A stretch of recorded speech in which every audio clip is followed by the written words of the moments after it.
noite, começamos mais um programa Luciane Fortunato. A gente traz muita informação para você, porque a gente quer que você tenha esclarecimento para poder decidir sobre as coisas. Então, tem muitas dicas e muitas informações. Hoje, a gente vai falar sobre educação financeira. Aposto que você tem dificuldade com isso, hein?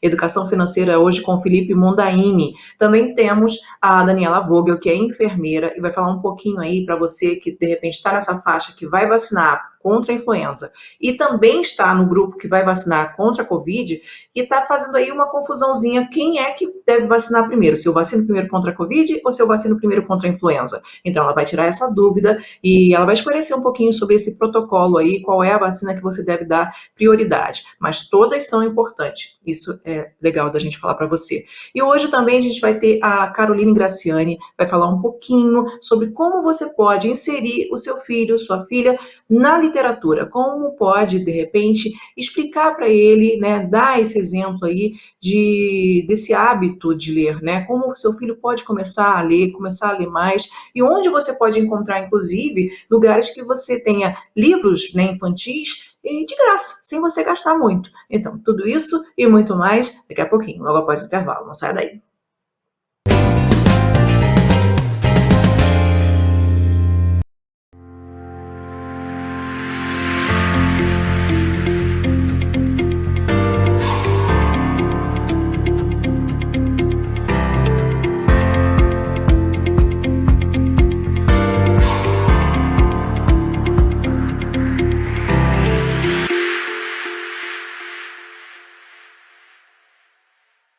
Estúdio Cida Coelho, o endereço certo para a sua beleza.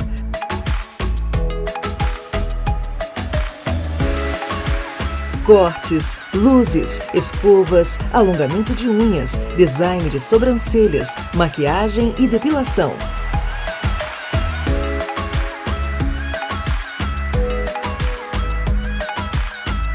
Rua 16 de Março, 80, sobre Loja 4, Petrópolis.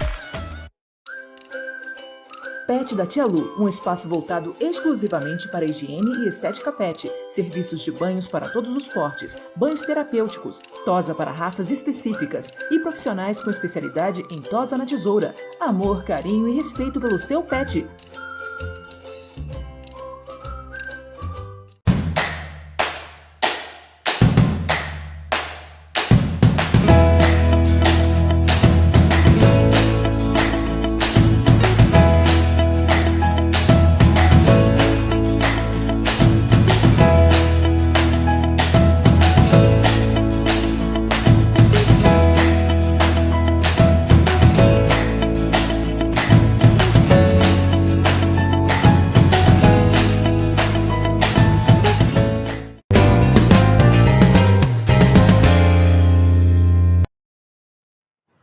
Estamos de volta. Você tem dificuldade aí com as suas finanças? Chega no final do mês, o dinheiro acaba não chegando, só chega você e a dívida? Pois é, agora a gente vai dar uma informação para você sobre um curso. O Cefet Petrópolis acaba oferecendo vários cursos gratuitos, entre eles o de educação financeira. E o professor Felipe Mondaini, além de explicar um pouquinho sobre esse curso gratuito do Cefet Petrópolis de educação financeira, para você conseguir controlar melhor aí o seu dinheirinho, ele também vai dar algumas dicas. Dá uma olhadinha. Oi, Luciane, tudo bem? É um prazer estar aqui falando com o Canal 10. E para começar falando sobre educação financeira, o que vem a ser isso, né? Na verdade, é um processo de aprendizado sobre finanças. Bem, mas quando a gente fala isso, envolve uma coisa que todo mundo conhece, que é dinheiro. Então, também é a compreensão do dinheiro e os riscos associados às ações a ele relacionadas. Então, quando a gente fala sobre educação financeira, na verdade é um mundo de coisas que a gente não costuma falar no nosso dia a dia, né? Mas que nos afeta. Como, por exemplo, a inflação, CDI, taxa Selic, dólar, como que isso afeta as nossas vidas, né? Então, essa educação financeira, ela é justamente fundamental para a gente começar a entender esse linguajar, se apropriar dele e fazer o melhor uso do nosso dinheiro. Hoje em dia a gente tem uma certa vantagem, que é temos acesso a uma grande quantidade de informação gratuita na internet, né?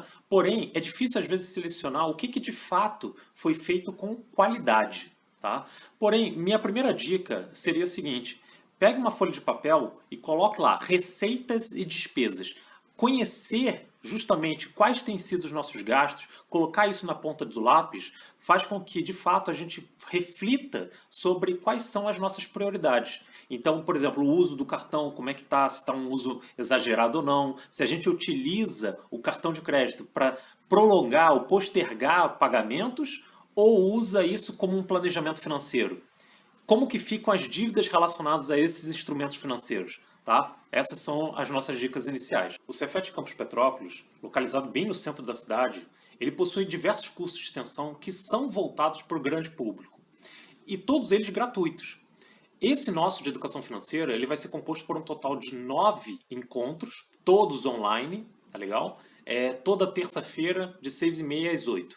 Nesses 9 encontros, nós vamos falar sobre diversos temas, desde renda fixa, renda variável, falando sobre inflação, dólar. Então, todos esses assuntos que permeiam esse nosso grande tema que é a educação financeira.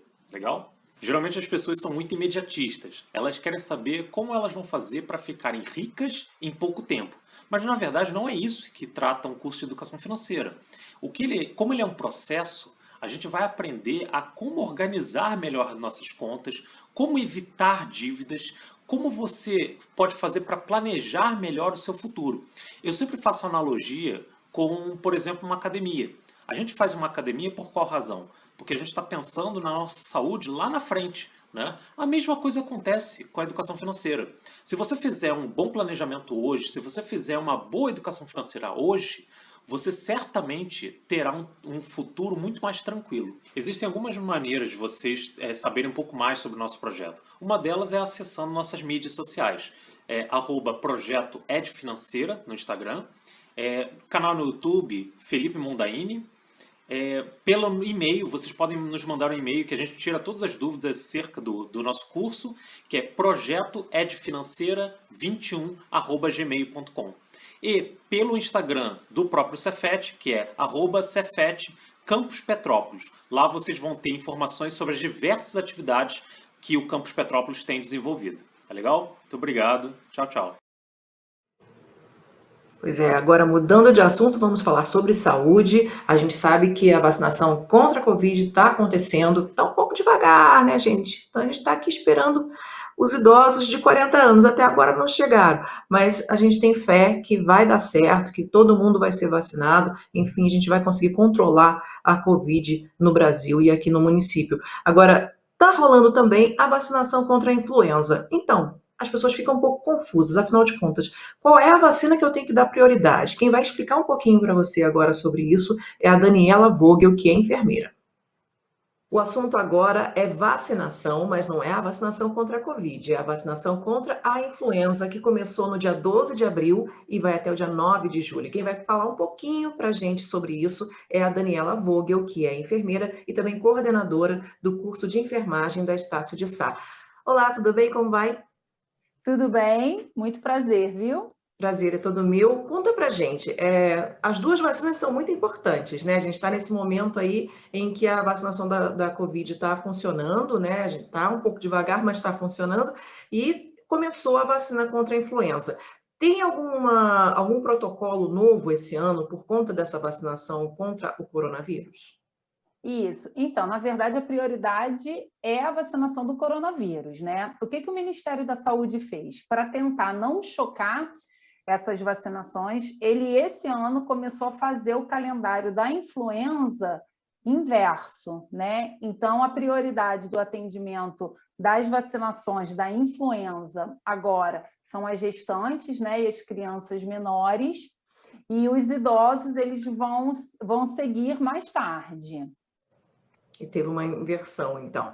E Isso. já está, porque, bom, pode ser que a pessoa já esteja agendada, mesmo não sendo um idoso, pode estar agendada para fazer a vacinação contra a Covid-19. Essa pessoa, ela tem que esperar ser vacinada pela Covid-19 para então poder ser vacinada pela influenza? Como é que é? Como ela tem que proceder?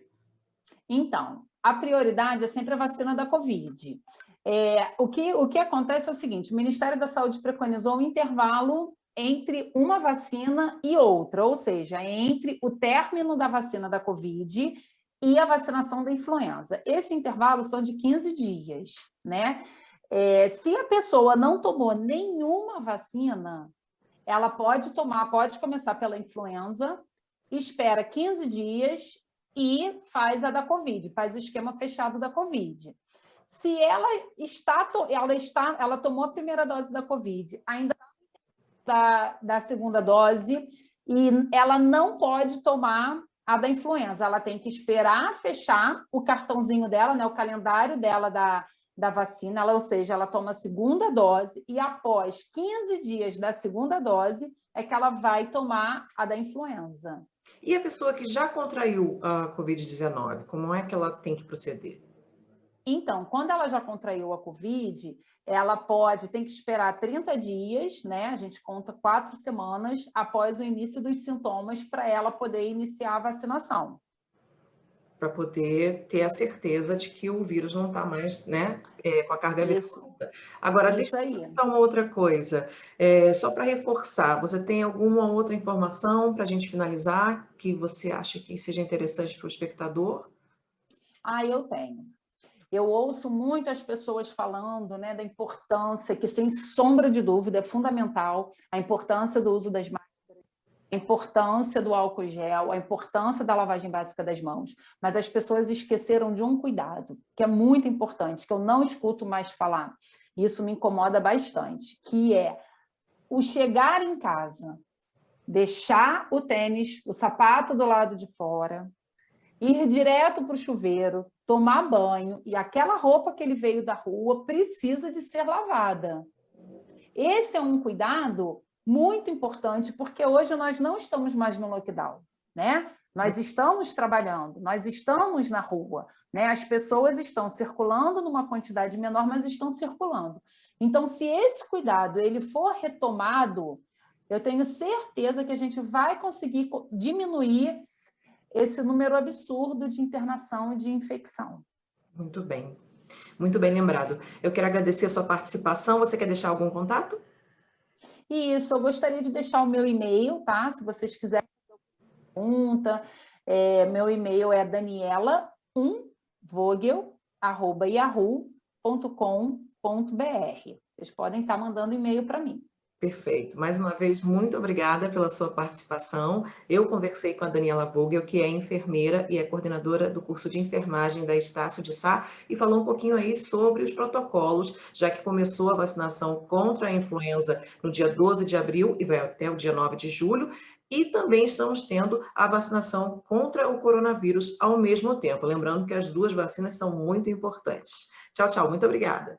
Tchau, obrigada. Tchau. Foi aí, então, a Daniela Vogel, que é enfermeira, e explicou um pouquinho, esclareceu para você qual é o protocolo entre Covid e influenza. O importante é que as duas sejam tomadas e que a prioridade, no momento, é a Covid, mas as duas têm que ser tomadas. A gente vai para um rápido intervalo comercial e logo após você fica sabendo algumas dicas aí para inserir o seu filho, sua filha, na literatura.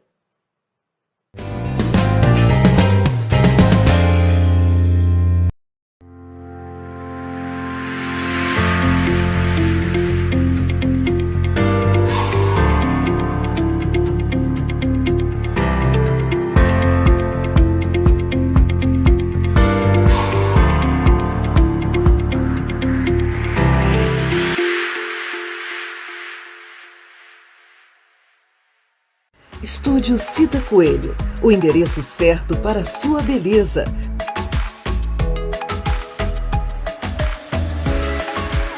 Cortes, luzes, escovas, alongamento de unhas, design de sobrancelhas, maquiagem e depilação.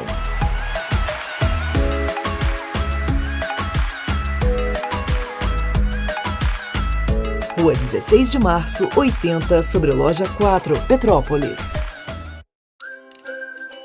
Pet da Tia Lu, um espaço voltado exclusivamente para higiene e estética pet. Serviços de banhos para todos os portes, banhos terapêuticos, tosa para raças específicas e profissionais com especialidade em tosa na tesoura. Amor, carinho e respeito pelo seu pet.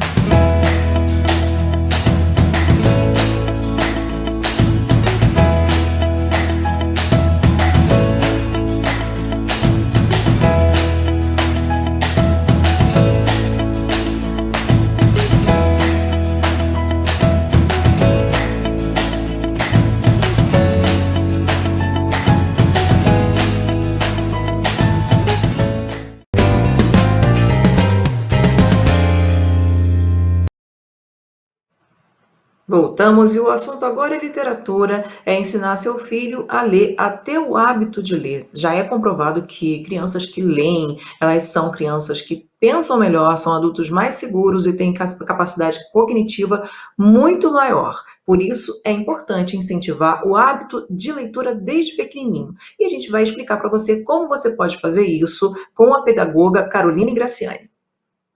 Agora o assunto é livro. Pois é, você de repente tem vontade de indicar um livro para os seus pequenos, mas não sabe exatamente qual é o ideal para cada faixa etária? Então a gente vai te dar uma dica agora com a pedagoga Caroline Graciani, que vai falar um pouquinho para a gente aí sobre esse assunto. Olá, como vai? Tudo bem? Olá, tudo bem? Bem, a gente sabe que tem na literatura nacional, tem muitos autores nacionais interessantes que podem ser aí indicados, né, para as crianças. Fala um pouquinho sobre isso para a gente. A gente tem alguns autores que acabam sendo referência no processo de formação escolar, como Ana Maria Machado, a gente tem Ruth Rocha, que tem dezenas de livros que a gente acaba adotando também no ambiente escolar, Maurício de Souza, com a Turma da Mônica, clássico, né? A gente tem Ziraldo, com o Menino Maluquinho. Existem alguns autores que não são do público infantil, por exemplo, Cecília Meirelles, mas eles tem alguns textos relacionados à área da criança também, que a gente pode utilizar, e Monteiro Lobato, que acabou sendo aí o pioneiro da literatura infanto-juvenil. Muito bom. Tem também a Silvia Ortoff.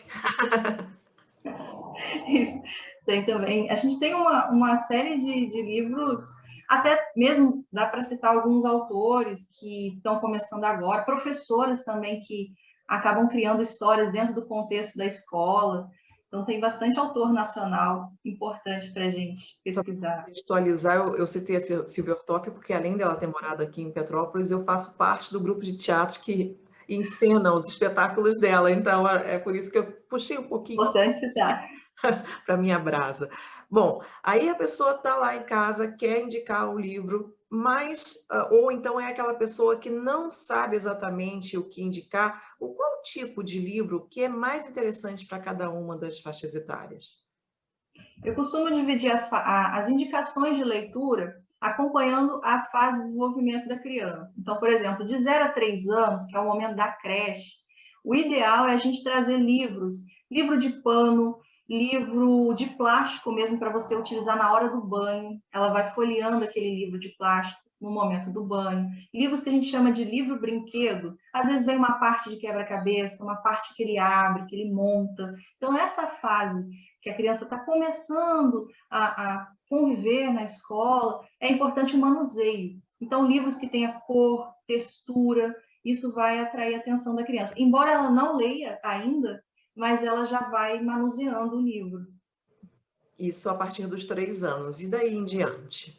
Depois, na faixa etária de 4 a 6 anos, que ela está no momento de pré-alfabetização e nos 6 anos ela já está na fase de alfabetização, eu sempre aconselho livros que tenham imagens e frases sempre com letra maiúscula, caixa alta que a gente fala, porque ela está no processo ainda de reconhecimento das letras, então é importante que ela tenha esses tipos de livro e livros que trabalhem sempre um conto de fadas, poesia, isso é importante para eles nessa fase. Agora, para a criança, é muito importante que os pais também leiam, quer dizer, é isso que é fundamental, esse fator que é primordial para o estímulo da leitura na criança, assim. E o que funciona para quando uma criança ela começa a ler, quando ela lê mais, quais os tipos de habilidades que ela vai desenvolver? A gente costuma dizer que para formar o aluno leitor, a gente tem duas figuras que são referência, é a família, o pai, a mãe e o professor. Então, elas vão mirar muito na gente. Se o pai lê, se a mãe lê, se o professor gosta de ler, indica livros para a turma, a gente é o exemplo. Então, nessa fase, para a gente fazer com que ele goste de ler, a gente tem que ler primeiro para eles visualizarem esse hábito. E aí a gente vai aumentando a forma de indicar livros. Por exemplo, na fase de 7, 8 anos, a criança já está um pouco maior, aí a gente diminui as imagens do livro, coloca frases maiores, já pode misturar as letras, porque elas já estão alfabetizadas, e são momentos de histórias que reforçam o convívio. o respeito, a conscientização, moral da história. É sempre bom trabalhar histórias assim. E maiores, que aí já são 9, 10 anos, terminando o fundamental já, eles gostam de livros que não precisa ter tanta figura, livros maiores, com textos, e com vários volumes também. Então, são livros que têm sempre uma sugestão já para o mundo pré-adolescente, que é com temas relacionados ao que eles mais se identificam. Agora, quando a gente fala sobre isso, às vezes as pessoas acham que é um hábito elitista, vamos dizer assim, que isso não vai fazer nenhuma diferença na vida daquela criança quando ela for adulta. E né? Tem uma diferença de uma criança que lê para uma criança que não lê, né? Explica pra gente. Faz total diferença. A criança que lê bem, que gosta de ler, ela desenvolve a capacidade linguística dela. Então, ela vai ler muito bem, ela vai escrever muito bem, ela vai saber falar muito bem, que vai ampliar o vocabulário dela. E sem contar com a parte da imaginação, da criatividade, gera empatia, porque a criança se coloca no lugar do personagem, aprende a identificar contexto, interpretar. Então, é um repertório linguístico muito rico para a criança que é estimulada a leitura. Agora, aquela mãe, aquele pai que de repente acha que não tem condição financeira suficiente para poder proporcionar esse tipo de hábito para o filho, o que é que pode ser falado para ele? Eu costumo indicar, por exemplo, aqui na cidade, existem algumas cidades que têm locais que vendem livros usados, por exemplo. A gente tem um sebo aqui na cidade excelente, com exemplares incríveis e a preços quase... Tem sessões que são gratuitas, por exemplo, chegar, pegar e levar. Mas quem quiser também livros novos, a gente tem aí um programa a nível nacional, né, de uma instituição particular, privada, que é o Banco Itaú, e ele faz isso, ele faz esse programa social, né? Você entra no site, faz o cadastro, divulga, coloca lá seu endereço e eles enviam para casa uma coletânea de livros. Então, isso ajuda muito quem às vezes tem dificuldade de acesso à compra de um livro impresso. Maravilha. Algo mais que você acha relevante para poder finalizar? Eu costumo dizer que para a gente poder incentivar a criança a ser um leitor, a gente tem que dar o exemplo, a gente tem que criar uma rotina de leitura. Então, eu sei que é difícil o ritmo da família, não dá, às vezes não dá para ler todos os dias, mas uma vez na semana, ou ler no final de semana, no momento antes de dormir, que é um momento mais calmo, tranquilo. Fazer essas formas de leitura com a criança. Eu sempre falo também que a criança precisa entender que livro é um presente. Dar livro de presente, ganhar livro de presente é muito bom. E às vezes a gente se preocupa em dar um brinquedo, dar uma roupa e esquece do livro. Introduzir esse hábito para a criança. Outra coisa que é interessante, que às vezes a gente leva a criança ao shopping, mas não leva ela dentro da livraria que tem no shopping. Então leva, conhece como que é a estrutura de uma livraria, quais são os livros que tem lá, vai aos poucos introduzindo esse gosto pela leitura. Muito bom. É importante também tirar a criança um pouquinho da tela do computador, né?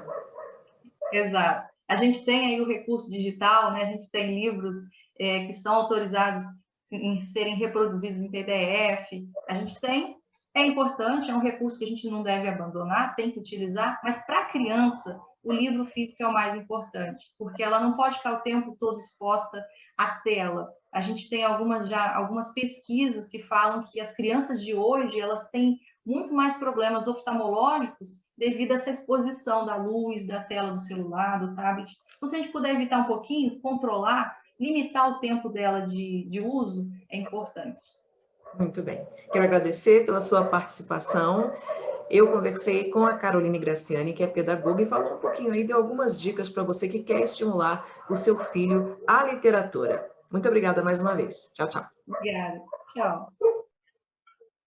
Aí foi então a Caroline Graciani, que é pedagoga, é professora do curso de pedagogia também da Estácio de Sá, e falou um pouquinho para você com relação a essa questão, né, de poder inserir as crianças aí nesse universo mágico, lúdico, e poder sonhar um pouco mais nesse momento que é tão difícil, né, que a gente está precisando tanto, e também provoca tantas facilidades futuras para ele, porque pensa melhor, fala melhor, enfim, tem uma capacidade cognitiva muito mais ampla.